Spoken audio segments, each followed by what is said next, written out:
Hello दोस्तों, आप सभी का स्वागत है हमारे यूट्यूब चैनल एस कोचिंग पे। दोस्तों, आज हम लोग जीएस का प्रश्न इसमें हम लोग करेंगे। तो दोस्तों, यह महत्वपूर्ण टॉपिक होगा सभी एग्जामों के लिए। तो चलिए स्टार्ट करते हैं जीके जीएस का प्रश्न। और इसमें हम लोग 22 प्रश्न मतलब 22 प्रश्न कर देंगे अच्छे से। तो चलिए स्टार्ट करते हैं आज का पहला प्रश्न। तो आज का पहला प्रश्न है, अत्यधिक प्रबल उष्णकटिबंधीय चक्रवात टॉर्नेडो कहाँ उठते हैं। तो यह टॉर्नेडो एक चक्रवात है। यह कहाँ उठता है कैरेबियन सागर में, अरब सागर में, चीन सागर में, बाल्टिक सागर में। तो अत्यधिक यह प्रबल उष्णकटिबंधीय चक्रवात है जो कहाँ पे उठता है, तो आपको बताना है। तो यह कहाँ पे उठता है, तो यह कैरेबियन सागर में उठता है, ठीक ना। यह उत्तरी और दक्षिणी अमेरिका में उठता है, ठीक ना। उत्तरी और दक्षिणी अमेरिका में यह टॉर्नेडो चक्रवात आता है। आप लोग इसको याद रखें, कैरेबियन सागर में। ऑप्शन इसमें हमारा ये सही होगा। चलिए आगे चलते हैं। क्वेश्चन नंबर सेकंड, विश्व का तीसरा एवं भारत का दूसरा सबसे ऊंचा शिखर निम्नलिखित में से कौन सा है। तो देखिए, विश्व का तीसरा एवं भारत का दूसरा शिखर पूछ रहा है। कंचनजंगा, मकालू, गाडविन आस्टीन, धौलागिरी। तो विश्व का तीसरा पूछ रहा है, भारत का दूसरा। तो इसमें से कौन सा ऑप्शन हमारा सही होगा। तो देखिए, विश्व का जो पहला पर्वत शिखर है सबसे बड़ा, तो वह कौन सा है, तो माउंट एवरेस्ट है, ठीक ना, जिसे हम सागर माथा के नाम से भी जानते हैं। तो माउंट एवरेस्ट है। आप लोग इसको याद रखिएगा, यह पहला है विश्व का सबसे ऊंचा। और दूसरे की बात करें तो गाडविन आस्टीन है जो सबसे ऊंचा दूसरा है विश्व का।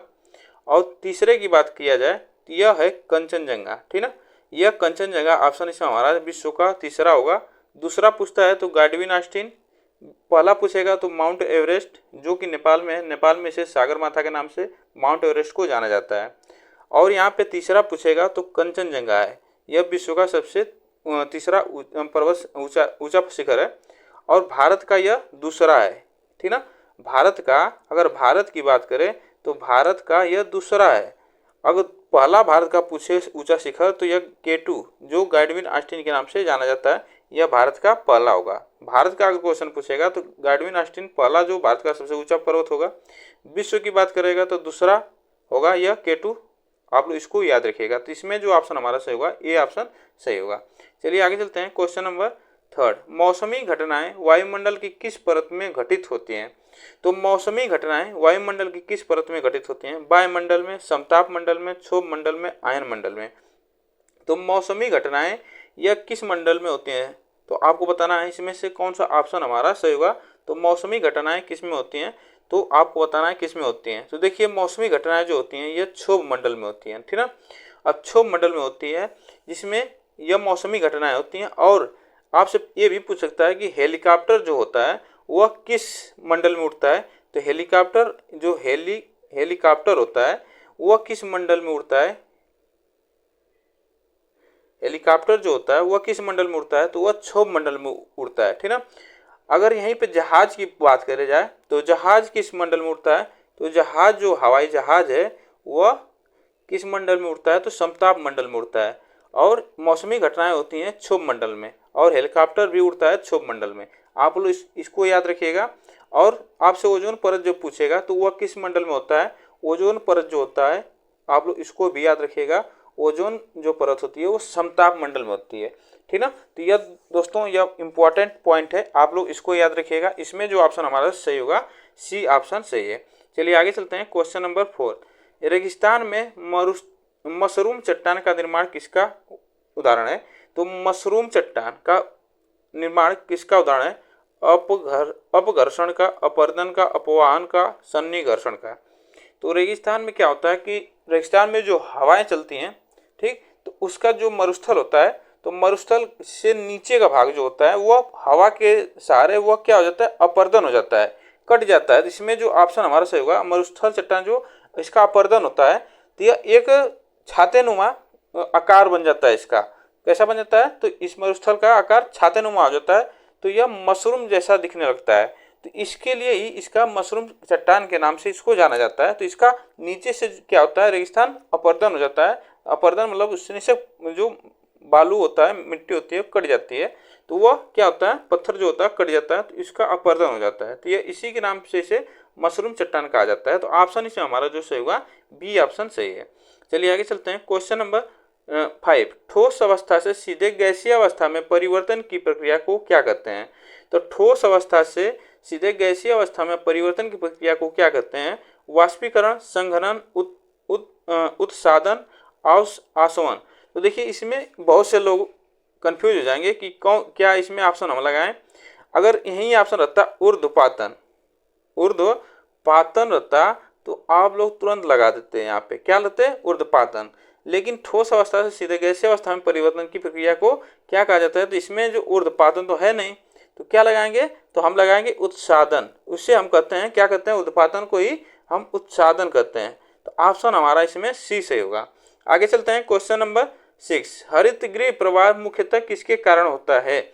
नाइट्रोजन ऑक्साइड के कारण, डाइऑक्साइड के कारण, कार्बन मोनोऑक्साइड के कारण, carbon dioxide, nitrogen.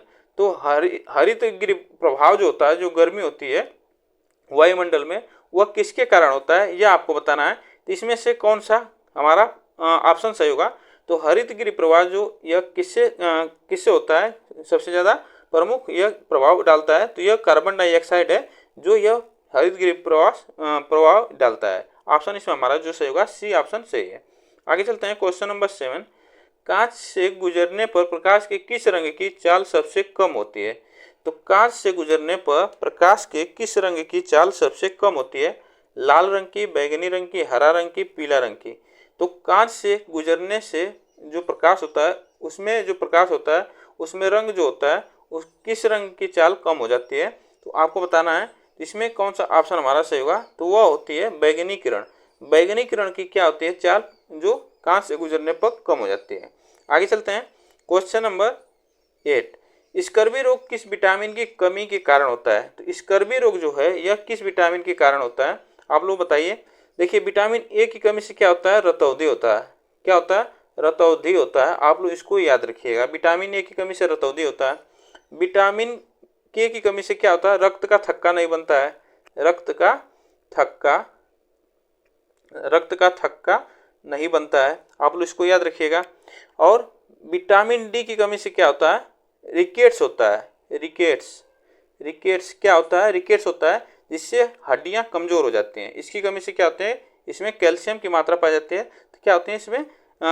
Vitamin D की कमी से क्या होता है? रिकेट्स होता है, हड्डियां कमजोर होने लगती हैं।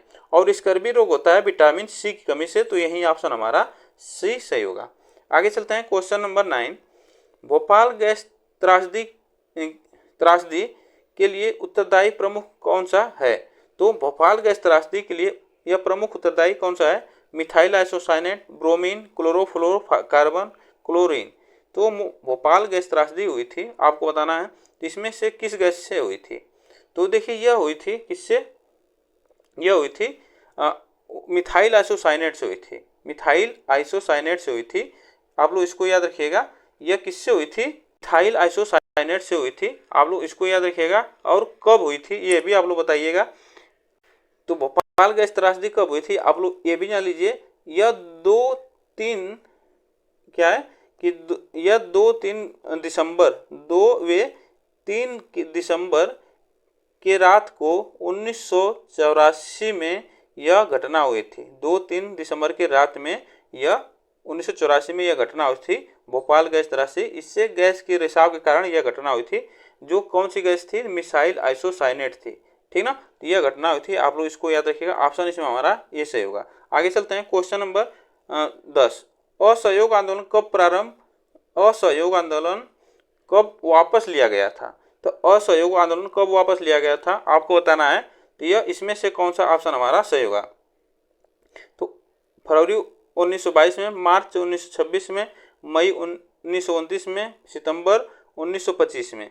इसमें से आपको बताना है तो यह कब वापस लिया गया था यह आपको बताना है। इसमें से कौन सा ऑप्शन हमारा सही होगा? इसमें से कौन सा ऑप्शन हमारा सही होगा आप लोग बताइए। इसमें से कौन सा ऑप्शन हमारा सही होगा? देखिए यह घटना हुई थी, यह वापस लिया गया था असहयोग आंदोलन फरवरी 1922 में। ठीक ना? फरवरी 1922 में इसको लिया गया था। आप लोग इसको याद रखिएगा। तो आपको इतना याद रखना है कि कब वापस लिया गया था असहयोग आंदोलन, आप लोग इसको याद रखिएगा। तो यह लिया गया था कब, तो यह फरवरी 1922 में लिया गया था। और आपसे पूछेगा कि असहयोग आंदोलन कब प्रारंभ हुआ था। अगर प्रारंभ की बात करें तो आप लोग इसको प्रारंभ पूछे कब प्रारंभ हुआ था, आप लोग इसको याद रखिएगा। प्रारंभ पूछे कब हुआ था, तो यह हुआ था 1 अगस्त। कब हुआ था, 1 अगस्त 1920 को हुआ था। ये 1920 को हुआ था और इसी दिन बाल गंगाधर तिलक की मृत्यु हो गई थी। 1 अगस्त 1920 को यह प्रारंभ हुआ था असहयोग आंदोलन और इसी दिन बाल गंगाधर तिलक की मृत्यु हुई थी और वापस लिया गया था फरवरी 1922 में। ठीक ना, आप लोग इसको याद रखिएगा। चलिए आगे चलते हैं। क्वेश्चन नंबर 11, वुड का डिस्पैच निम्न में से किससे संबंधित है। तो वुड का डिस्पैच किससे संबंधित है, शिक्षा से, सेना से, कृषि से, उद्योग से। तो वुड का घोषणा पत्र डिस्पैच जो था यह आपको बताना है, तो यह किससे संबंधित है। तो यह घोषणा पत्र हुआ था 1854 में। ठीक ना, यह वुड का घोषणा पत्र था, डिस्पैच था, वो किससे संबंधित था, तो यह शिक्षा से संबंधित था। ठीक ना, यह शिक्षा से संबंधित था। आप लोग इसको भी याद रखिएगा। आगे चलते हैं। क्वेश्चन नंबर 12, आज़ाद हिंद फौज की स्थापना कहाँ की गई। तो आज़ाद हिंद फौज की स्थापना कहाँ की गई थी, आपको बताना है। सिंगापुर में, थाईलैंड में, ब्रिटेन में, इटली में। तो आज़ाद हिंद फौज की स्थापना कहाँ की गई थी, आपको बताना है। तो आज़ाद हिंद फौज की स्थापना हुई थी 1942 में हुई थी। और कहाँ हुई थी, तो यह सिंगापुर में हुई थी। ठीक ना, सिंगापुर में हुई थी। और आज़ाद हिंद फौज की स्थापना किसने किया था, तो सुभाष चंद्र बोस ने। सुभाष चंद्र बोस थे। आप लोग इनको याद रखिएगा, चंद्र बोस। यह कहाँ हुआ था, सिंगापुर में इसकी स्थापना हुई थी। चलिए आगे चलते हैं। क्वेश्चन नंबर 12, स्वराज मेरा जन्मसिद्ध अधिकार है और मैं इसे लेकर रहूंगा, नारा किसने दिया। तो स्वराज मेरा जन्मसिद्ध अधिकार है, मैं इसे लेकर रहूंगा, यह नारा किसने दिया था, महात्मा गांधी ने, सुभाष चंद्र बोस ने, बाल गंगाधर तिलक ने, लाला लाजपत राय ने। तो स्वराज मेरा जन्मसिद्ध अधिकार है और मैं इसे लेकर रहूंगा, यह कहा था किसने, तो यह कहा था बाल गंगाधर तिलक ने कहा था। ठीक ना, बाल गंगाधर तिलक ने कहा था। आप लोग इसको याद रखिएगा। ठीक, तो चलिए आगे चलते हैं। क्वेश्चन नंबर 14, पानीपत के तृतीय युद्ध में मराठों की ओर से कौन मुस्लिम सेनापति मारा गया था।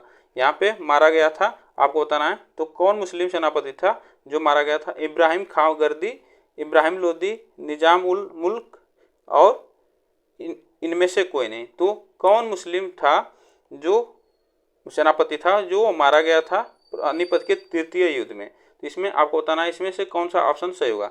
और पानीपत का तृतीय युद्ध कब हुआ था, तो यह हुआ था 1761 में। कब हुआ था, 1761 में हुआ था। और इसमें मारा गया था इब्राहिम खां गारदी। इब्राहिम खां गारदी मारा गया था, जो मुस्लिम सेनापति था। आप लोग इसको याद रखिएगा। आगे चलते हैं। क्वेश्चन नंबर 15, संविधान के किस अनुच्छेद में यह व्यवस्था की गई है कि प्रत्येक राज्य शिक्षा के प्राथमिक स्तर पर मातृभाषा में शिक्षा की पर्याप्त सुविधाओं की व्यवस्था करने का प्रयास करेगा। तो यह किस अनुच्छेद में इसकी बात की गई है, संविधान की मतलब इतनी बात है कि शिक्षा के प्राथमिक स्तर पर मातृभाषा में शिक्षा की पर्याप्त सुविधाओं की व्यवस्था की जाए। तो अनुच्छेद 349, अनुच्छेद 350, अनुच्छेद 350 को अनुच्छेद 351, इसमें से कौन सा ऑप्शन हमारा सही होगा। इसमें से कौन सा ऑप्शन हमारा सही होगा, तो यह ऑप्शन हमारा सही होगा अनुच्छेद 350 को। इसमें बात की गई है कि जो शिक्षा है वो प्राथमिक स्तर पर वो मातृभाषा में भी पर्याप्त दिया जाए। ठीक ना, तो ऑप्शन इसमें हमारा सी सही होगा। आगे चलते हैं। क्वेश्चन नंबर 16, कमजोर वर्ग के लिए भारतीय संविधान में आरक्षण का प्रावधान किस अनुच्छेद के तहत किया गया है। तो यह आपको बताना है, तो किस अनुच्छेद के तहत किया गया है। भारतीय संविधान में आरक्षण का प्रावधान किस अनुच्छेद के तहत किया गया है कमजोर वर्ग के लिए। तो देखिए आपको बताना है इसमें से कौन सा ऑप्शन सही होगा। और अनुच्छेद 17 क्या कहता है, यह अस्पृश्यता का अंत करता है। छुआछूत जो होता है इसको अंत करता है अनुच्छेद 17। तो आप लोग इसको याद, इसे अस्पृश्यता का नियम कहते हैं, अंत करता है अनुच्छेद 17, छुआछूत जिसे हम कहते हैं। तो यह आप लोग इसको याद रखिएगा, इसको आप लोग याद रखिएगा, छुआछूत को यह अंत करता है। और यह 18 जो है अनुच्छेद, यह उपाधियों का अंत करता है। क्या करता है, उपाधियों का अंत करता है, यह अनुच्छेद है। तो आप लोग इसको याद रखिएगा। और जो अनुच्छेद 19 है वह मौलिक अधिकार है। क्या है? मौलिक अधिकार है। आप लोग इसको याद रखिएगा, यह मौलिक अधिकार है। अनुच्छेद 19। तो इसमें जो ऑप्शन हमसे पूछा है, तो कमजोर वर्ग के भारतीय संविधान में आरक्षण का प्रावधान है, तो अनुच्छेद 16 में। आप लोग इसको याद रखिएगा। आगे चलते हैं, क्वेश्चन नंबर 17। राज्यसभा के सदस्यों की अधिकतम संख्या कितनी हो सकती है? तो राज्यसभा की बात कर रहा है, तो राज्यसभा की अधिकतम संख्या कितनी हो सकती है? 545, 250। लोकसभा सदस्यों की संख्या की 2/3 उपरोक्त में से कोई नहीं। तो राज्यसभा के सदस्यों की अधिकतम संख्या कितनी हो सकती है, इसमें से बताना है, आपको बताना है। तो देखिए, राज्यसभा की जो अधिकतम संख्या हो सकती है यह 250, ठीक ना, और 250 है, जिसमें से 238 जो है, जो यह राज्य और संघ से जो प्रतिनिधि आते हैं वह रहते हैं, राज्य और संघ मतलब केंद्र शासित प्रदेश से जो आते हैं लोग 338। और इसमें जो 12 सीटें बचती हैं, तो 12 सीटें राष्ट्रपति अपने हिसाब से मनोनीत करता है। राष्ट्रपति के द्वारा मनोनीत किए जाते हैं कितने लोग? 12 लोग। तो इसमें जो ऑप्शन हमारा सही होगा, बी ऑप्शन सही है। आगे चलते हैं, क्वेश्चन नंबर 18। राष्ट्रपति को किस अनुच्छेद के अंतर्गत यह अधिकार प्राप्त है कि वह वित्तीय आपातकाल लागू कर सकता है? तो किस अनुच्छेद के तहत वह वित्तीय आपातकाल लागू कर सकता है? अनुच्छेद 52, अनुच्छेद 60, अनुच्छेद 56, अनुच्छेद 364। तो आपको बताना इसमें से कौन सा ऑप्शन हमारा सही होगा। तो राष्ट्रपति को किस अनुच्छेद के अंतर्गत यह अधिकार प्राप्त है कि वह वित्तीय आपातकाल लागू कर सकता है? तो वह अनुच्छेद कौन सा है? तो अनुच्छेद यह 360 है। 360 के तहत अनुच्छेद यह लागू कर सकता है वित्तीय आपातकाल। आगे चलते हैं, राष्ट्रपति लागू कर सकता है। आगे चलते हैं, क्वेश्चन नंबर 19। भारतीय नौसेना के अध्यक्ष के पद को क्या कहते हैं? तो भारतीय नौसेना के अध्यक्ष के पद को क्या कहते हैं? एडमिरल, नौसेना प्रमुख, भारतीय नौसेना अध्यक्ष, भारतीय नौसेना का जनरल। तो भारतीय नौसेना के अध्यक्ष के पद को क्या कहा जाता है? इसमें से आपको बताना है। तो भारतीय जो नौसेना के अध्यक्ष होता है वह पद होता है, उस पद को क्या कहा जाता है? तो उस पद को कहा जाता है एडमिरल कहा जाता है। आप लोग इसको याद रखिएगा, भारतीय नौसेना के अध्यक्ष के पद को एडमिरल कहा जाता है। आगे चलते हैं, क्वेश्चन नंबर 20। प्रति वर्ष 11 जुलाई को किस दिवस के रूप में मनाया जाता है? तो प्रति वर्ष 11 जुलाई को कौन सा दिवस मनाया जाता है? कारगिल स्मृति दिवस, विश्व जनसंख्या दिवस, विश्व पर्यटन दिवस, विश्व युवा दिवस। तो आपको बताना है 11 जुलाई को कौन सा दिवस मनाया जाता है, इसमें से आपको बताना है। तो इसमें कौन सा ऑप्शन हमारा सही होगा? 11 जुलाई को कौन सा दिवस मनाया जाता है? तो यह मनाया जाता है विश्व जनसंख्या दिवस मनाया जाता है। क्या मनाया जाता है? विश्व जनसंख्या दिवस मनाया जाता है। आगे चलते हैं, क्वेश्चन नंबर 21। साइबेरियाई क्रेन भारत के किस पक्षी अभ्यारण्य में नियमित रूप से आते हैं? तो भारत के कौन सा अभ्यारण्य है जिसमें साइबेरियाई क्रेन जो होते हैं वह आते हैं? भरतपुर अभ्यारण्य राजस्थान, रंगनाथ अतिथि अभ्यारण्य कर्नाटक में है, वेदांता गोला अभ्यारण्य तमिलनाडु, लालबाग बेंगलुरु।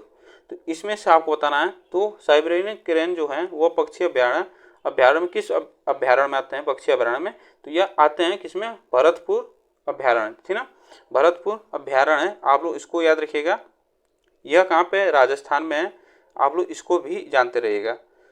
और इसी का नाम बदलकर केवलादेव रखा गया है, आप लोग इसको याद रखिएगा। ये भी नाम चेंज किया गया है, तो इसका नाम भरतपुर अभ्यारण्य का नाम केवलादेव अभ्यारण्य भी है। तो इसको भी आप लोग जानते रहिएगा। आगे चलते हैं, क्वेश्चन नंबर 22। संविधान में उल्लेखित मौलिक अधिकारों का संरक्षक कौन करता है? तो संविधान में उल्लेखित जो मौलिक अधिकार हैं उसका संरक्षक कौन करता है? संसद यहाँ होगा, संसद, संविधान, राष्ट्रपति, उच्च न्यायालय। तो संविधान में उल्लेखित मौलिक अधिकारों का संरक्षक कौन करता है, इसमें से आपको बताना है। तो कौन सा ऑप्शन हमारा सही होगा? तो कौन सा ऑप्शन इसमें हमारा सही होगा? जो मौलिक अधिकारों का संरक्षण करता है तो वह जो है यह उच्च न्यायालय, ठीक ना, उच्च न्यायालय जो यह मौलिक अधिकारों का संरक्षण करता है। इसमें जो ऑप्शन हमारा सही होगा, डी ऑप्शन सही है, ये ऑप्शन हमारा सही है। तो आज के लिए ये इतने प्रश्न थे। आप लोग को वीडियो कैसे लगी कमेंट बॉक्स में जरूर बताइएगा, और वीडियो को लाइक शेयर जरूर करिएगा, वीडियो को शेयर जरूर करिए, वीडियो को शेयर करिएगा और चैनल को सब्सक्राइब करिएगा। फिर मिलते हैं नेक्स्ट वीडियो में। आज के लिए बस इतना ही।